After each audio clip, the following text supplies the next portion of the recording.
अगर आप Mac mini या मैकबुक यूज़ करते हैं तो आप एक प्रॉब्लम ज़रूर फेस किए होंगे, स्टोरेज की प्रॉब्लम। क्योंकि एप्पल का इंटरनल स्टोरेज अपग्रेड करना काफ़ी महंगा पड़ता है। लोग 256 जीबी से अगर 512 जीबी में अगर आप लोग अपग्रेड करते हैं तो वहाँ पे आप लोगों को 20,000 रुपये एक्स्ट्रा देना पड़ेगा। फिर वहीं अगर आप लोग 256 जीबी से अगर आप लोग 1 टीबी में अगर अपग्रेड करते हैं तो वहाँ पे आप लोगों को 40,000 रुपये एक्स्ट्रा देना पड़ेगा। तो ये वैल्यू फॉर मनी नहीं है। आप बताइए, क्या आप लोग 40,000 रुपये एक्स्ट्रा दे करके 1 टीबी का आप लोग अपग्रेड करेंगे या नहीं? देखिए, अगर आप लोग मार्केट में अगर एक्सटर्नल एसएसडी लेने जाएंगे तो मैक्सिमम 2000 एमबी पर सेकेंड की रीड राइट स्पीड वाली एसएसडी मिल पाती है। उससे ज़्यादा की रीड राइट स्पीड वाली एसएसडी नहीं आती है। तो देखिए, अगर आपका काम नॉर्मल है तो यहाँ पे आप लोग केवल एक्सटर्नल स्टोरेज के लिए अगर यूज़ करना चाहते हैं तो ये आपके लिए काफ़ी बेस्ट रहेगा। आप लोग 2000 एमबी पर सेकेंड वाली एक्सटर्नल एसएसडी ले सकते हैं और वो काफ़ी अच्छे से काम कर जाएगा। लेकिन अगर आपको एक प्रोफेशनल काम करना हो, चाहे 4K वीडियो एडिटिंग करना हो या फिर आप लोगों को कोई हैवी काम करना हो या उसके साथ कोडिंग करना हो, तो यहाँ पे आप लोगों को एक अच्छा NVMe SSD लेना चाहिए और एक अच्छा इनक्लोजर लेना चाहिए।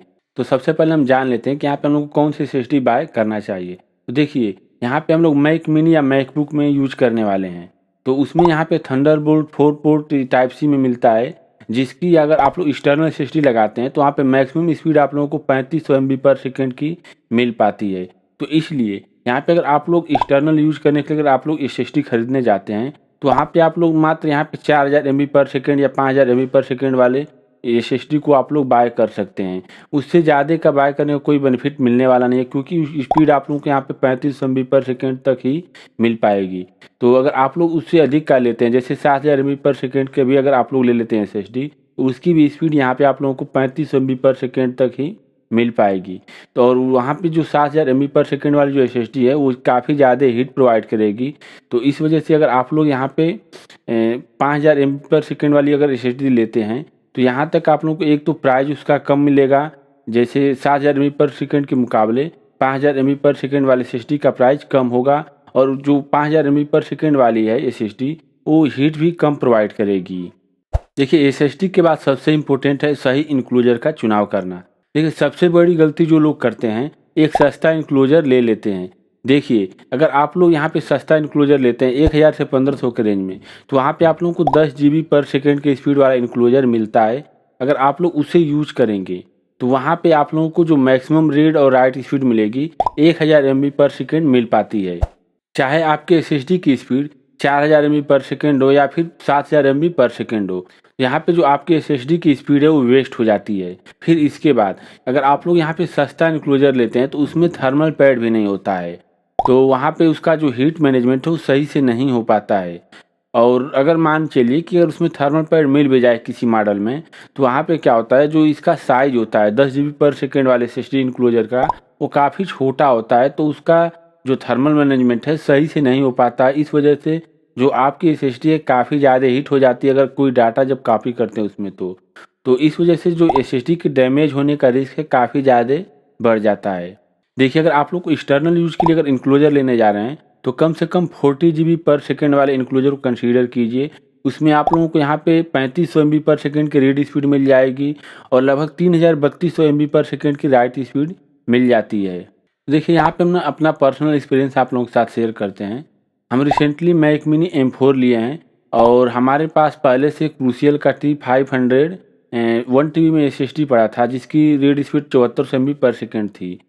फिर इसके बाद हम यहाँ पे मार्केट से एक इनक्लोजर लिए जो हमें 1000 रुपये में पड़ा और उसकी जो स्पीड वहाँ पे था मेंशन था वो 10 जीबी पर सेकेंड मेंशन था और उसे हम यूज किए तो वहाँ पे हमें 1000 एमबी पर सेकेंड की स्पीड मिला।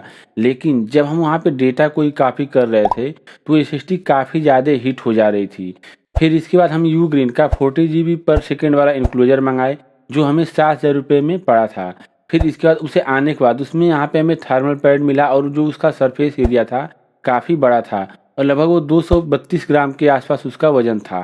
फिर इसके बाद जब हम उसका स्पीड टेस्ट किए तो वहाँ पे हमें 3400 एमबी पर सेकेंड का रीड स्पीड मिला और फिर 3200 एमबी पर सेकेंड का हमें वहाँ पे राइट स्पीड मिला। तो हमें यहाँ पे काफ़ी अच्छा स्पीड मिला, लगभग जो हमारे पास जो 10 जीबी पर सेकेंड वाली जो एसएसडी थी उससे 3 गुना ज़्यादा मिला। और इसके बाद यहाँ पे जो हमें सबसे बड़ा फ़ायदा मिला, जो उसका हीट मैनेजमेंट था वो काफ़ी कंट्रोल में था, वहाँ पे ज़्यादा हीट नहीं हो रहा था। देखिए, अगर आपके पास अगर मैकबुक या मैक मिनी है और आप लोग यहाँ पे अच्छे स्पीड के साथ अगर अपना एक्सटर्नल अगर स्टोरेज बढ़ाना चाहते हैं, तो यहाँ पे आप लोग 4000 से 5000 एमबी पर सेकेंड वाला एक एसएसडी ले लीजिए और इसके साथ-साथ यहाँ पे आप लोग 40 जीबी पर सेकेंड वाला एक अच्छा इन्क्लोजर लीजिए।